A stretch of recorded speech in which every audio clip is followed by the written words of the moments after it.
चुका है। वीडियो देखिए जब असदुद्दीन ओवैसी साहब से एक रिपोर्टर सवाल करते हैं संभा के जमा मस्जिद के ऊपर, तो असदुद्दीन ओवैसी साहब क्या जवाब देते हैं।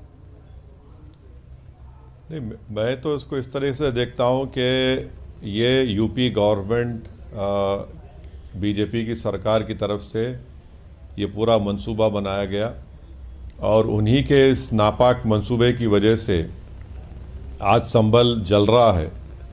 और बड़ी अफसोसनाक बात यह है कि लोकल कोर्ट में एक केस डाला जाता है। देखिए, ये जो चंदोसी की जो जामा मस्जिद है, आज़ादी से पहले भी इस तरह के 2 केस डाले गए थे, तो वो केस हार गए जो भी डालने वाले थे।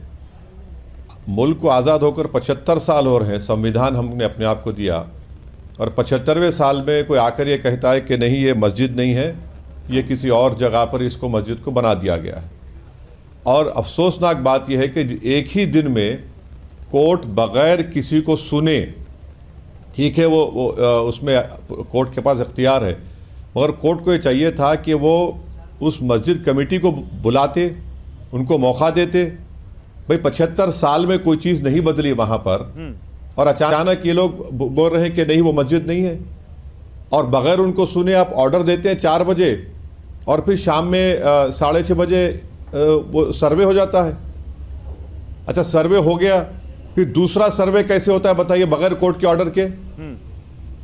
इस तमाम जो संभल में गड़बड़ हुई है, इसका जिम्मेदार लोकली तौर पर एक तो सरकार है, दूसरा वहाँ के एसडीएम और वहाँ के सीओ है। और इसी वजह से आज संभल में बीजेपी के इस नापाक मंसूबे को जो वहाँ पर हुआ, और वहाँ के सीईओ और एसडीएम की वजह से वहाँ पर 4 या 5 लोगों की जानें चले गई, गरीब बच्चों। इसमें तो 17 साल का कैफ बच्चा भी है। एफआईआर में 10 साल की उम्र के बच्चों का नाम लिख दिया गया है। तो ये तो सरासर जुल्म नहीं है, तो क्या बोलेंगे इसको आप। नहीं, लेकिन आप जिसको बीजेपी सरकार की जिम्मेदारी बता रहे हैं, यूपी सरकार की जिम्मेदारी बता रहे हैं, प्रशासन की जिम्मेदारी बता रहे हैं, वही बीजेपी ये कह रही है कि जब सर्वेक्षण का आदेश कोर्ट ने दिया, हालांकि आप कह रहे हैं कि कोर्ट में भी बहुत कुछ सही नहीं गया, लेकिन अब कोर्ट के जरिए, संविधान के जरिए ही देश चलेगा। वो बीजेपी ये कह रही है कि कोर्ट ने जब सर्वेक्षण का आदेश दिया तो भीड़ को किसने ये अधिकार दिया कि कोर्ट के आदेश पर हो रहे काम में बाधा डाले, रोके, उसको वहां पर हिंसा करे।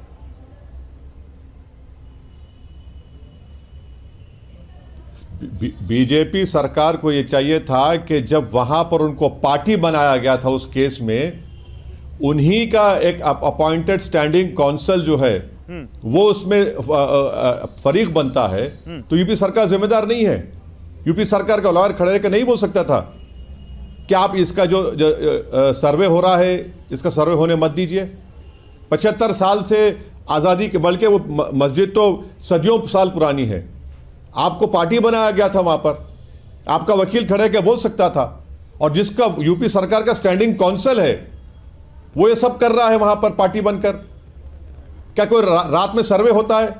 रात में चलिए आपने सीपीसी के खिलाफ सर्वे करा दिया, दूसरा सर्वे का ऑर्डर कोर्ट ने दिया, दूसरा सर्वे का ऑर्डर तो एडमिनिस्ट्रेशन प्रशासन ने दिया, किस बुनियाद पर दिया?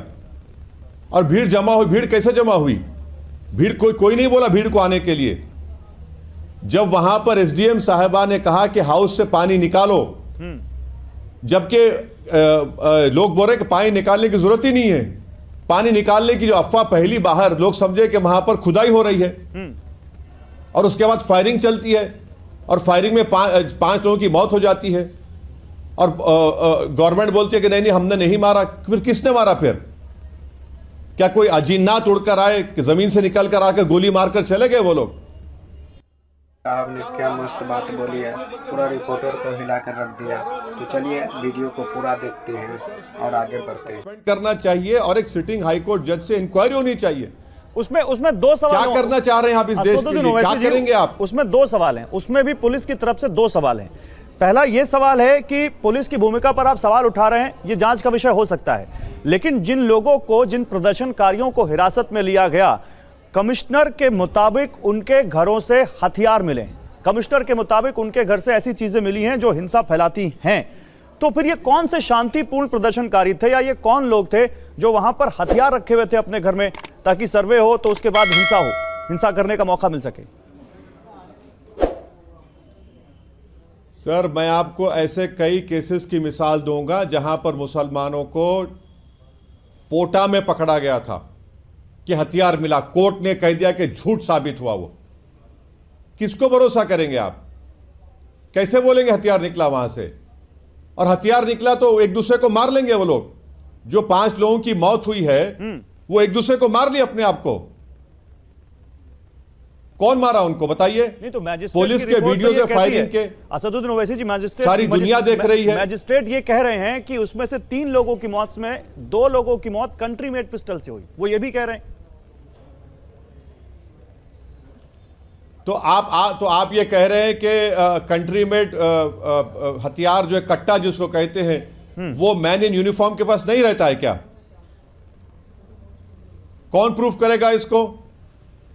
कैसा बोल रहे हैं कि पुलिस इस्तेमाल नहीं करे? वीडियोस है ना। और फिर आप किस तरह पुलिस अनाउंस कर रही है कि अपने नेताओं पर भरोसा मत। कहां का नेता? कौन नेता था वहां पर? आपको सर्वे करने की इतनी जल्दी क्यों थी रात में? चलिए आपने रात में सर्वे कर लिया, दूसरा सर्वे आपने क्यों ऑर्डर किया फिर सुबह? किस लिए ऑर्डर किया सर्वे? जब वहां के मस्जिद कमेटी के प्रेसिडेंट अध्यक्ष कह रहे हैं कि मुझे ऑब्जेक्शन है सर्वे के ऊपर, कोर्ट का नहीं है, तो एसडीएम साहिबा बोलती कि नहीं, कागज खींच ले उनके हाथ से। हमको भी तकलीफ है कि लोग उसमें, एक तो 5 बच्चों की मौत हो गई, कई लोग जख्मी हुए, मगर आखिर ऐसा क्या कयामत आने वाली थी कि आपको शाम में ही 6 बजे सर्वे करना था? ऐसा कौन सा दुनिया में एटम बम गिरने वाला था कि आपको सुबह जाके दूसरा सर्वे करना था बगैर कोर्ट के परमिशन के? उसका भी एक जवाब आया है ओवैसी साहब, उस पर भी आपका रिएक्शन चाहूंगा। वो ये कह रहे हैं कि सुबह के समय सर्वेक्षण की योजना इसलिए बनाई ताकि नमाज में व्यवधान ना हो। आमतौर पर नमाज शुरू हो जाती है, उसके बाद दोपहर में काफी लोग आते हैं। सर, पहला सर्वे जो कोर्ट के ऑर्डर पे हुआ, जो मेरा मानना है कि कोर्ट का ऑर्डर गलत था, ठीक है, कोर्ट ने दिया। ओके, आपने शाम में सर्वे कर लिया। दूसरा सर्वे आपको कौन सा कोर्ट ने ऑर्डर दिया बताइए? एक लीगल मैगजिम है कि जस्टिस हरीड, क्या है? Justice hurried is justice buried. दूसरा ऑर्डर कैसे दिया? और आप हाउस का पानी क्यों खुला दिया आप? और वो जो हाउस का पानी निकला, पूरे संभल में अफवाह फैल गई कि खुदाई हो रही है। भाई, आजादी से पहले 2 केस हार चुके हैं। संविधान हमने 1950 को अपने आप को दिया। अब कल हम संविधान के 75 साल मनाने जा रहे हैं। 75 साल के बाद संविधान मिलने के बाद आपको अब ख्याल आया? वो तो अब क्या होने वाला है? उनका याचिकाकर्ताओं का क्या जल्दी थी?